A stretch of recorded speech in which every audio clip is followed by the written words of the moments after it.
Hi, how are you? And welcome to Josiah is Right. So today we continue our look at every single issue in Jack Kirby and Stan Lee's groundbreaking, industry-defining run on Fantastic Four.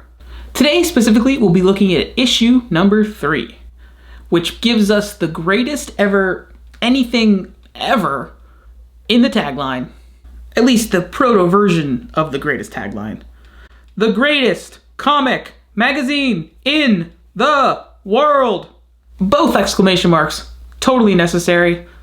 Also, it would later become the much more flowy and therefore more catchy, the world's greatest comic magazine.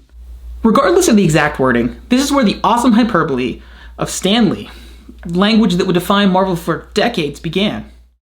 Before page -1, often referred to as the cover, we learn of the Fantastic Car and new costumes. This is a big issue. The bad news is, it's all downhill from the promise of the cover. It's certainly the weakest issue thus far. It is number 3 and it ranks 3rd. If I had to rank them, the previous 3 issues that is, I'd probably rate them 2, 1, 3. But I don't have to, so I won't. On actual page 1, we are greeted by our first truly lame Fantastic Four villain in Miracle Man. Which to me is a good guy's name. Just ask Jack Kirby. He'd probably say, yeah, like Scott Free, Mr. Miracle. Stan Lee wishes he came up with that name.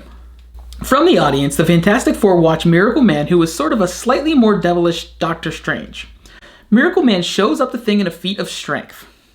Poor Thing, he's just an angry dude. I know his transformation, it was unfortunate, but he'd just be ticked off regardless. A bit later, there's a marquee for a great-looking monster movie. The Monster from Mars! Oh, the 1950s. Now, I know it was the 1960s, but that title, that movie, it belongs to the 1950s. And it's kind of a callback to 1950s Marvel monster comics, before they were even Marvel. The giant replica monster is brought to magical life. Good thing the premiere is televised and the Fantastic Four are watching. I mean, what else would they be watching? There were like 3 channels back then. As many issues as there were of this comic book at this point. The team gears up. And this is where we get the cool stuff the cover promised us. First, the costumes. Actually made by Sue. Very kind of her. However, she also makes a mask for the Thing. Her heart's in the right place, I swear.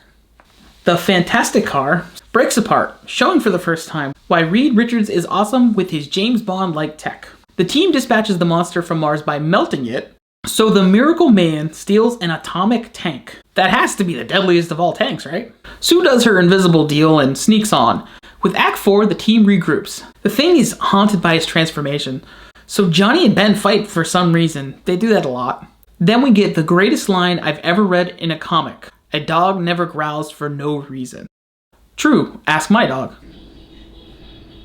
He wouldn't growl on command, sorry, but trust me, if you tried to hug him, he would definitely growl at you. Sue sends the signal, that flaming 4 from issue 1. These guys need radios or something. Then again, nah, that's way less dramatic. The dysfunctional team comes together because that's what the Fantastic Four does. This is issue 3, and it's already not as good as the first 2 issues. It's like a Superman sequel. Watch the trees. Returning to the story, Johnny flashes a flame to blind Miracle Man, and somehow only him. It's cool to see the team using their powers in various and new ways as we get deeper into the comics run. As we learn that Miracle Man isn't performing miracles or magic of any kind. He's hypnotizing people. How he managed to do this on a massive scale is never explained. Reed points out that he's not a real magician, just a hypnotist that is a master of illusion. How does he know this? Well, Reed says a real magician wouldn't steal. Huh? Is that like breaking the magician's code? Moving on. Actually, not quite yet. So is he permanently blind? Because I'm pretty sure he's now permanently blind and that's why he can't hypnotize, so he's no longer a threat. That's kind of unintentionally dark, or maybe it was totally intentional. Anyway, the end of the 3rd ranked out of 3 Fantastic Four issues, Johnny gets angry and takes off. Why is Johnny mad? I am not sure, but I hope he rejoins the team. We'll have to wait until next time to find out. That is issue 3. Thank you for joining me, and I kind of dug at this issue a little bit more than normal, but it's really not that bad. It's just not as good as the previous 2. And the great news is, not that bad, and it becomes great as this series continues. Let's continue to look. I will see you guys next month. Thank you. Bye.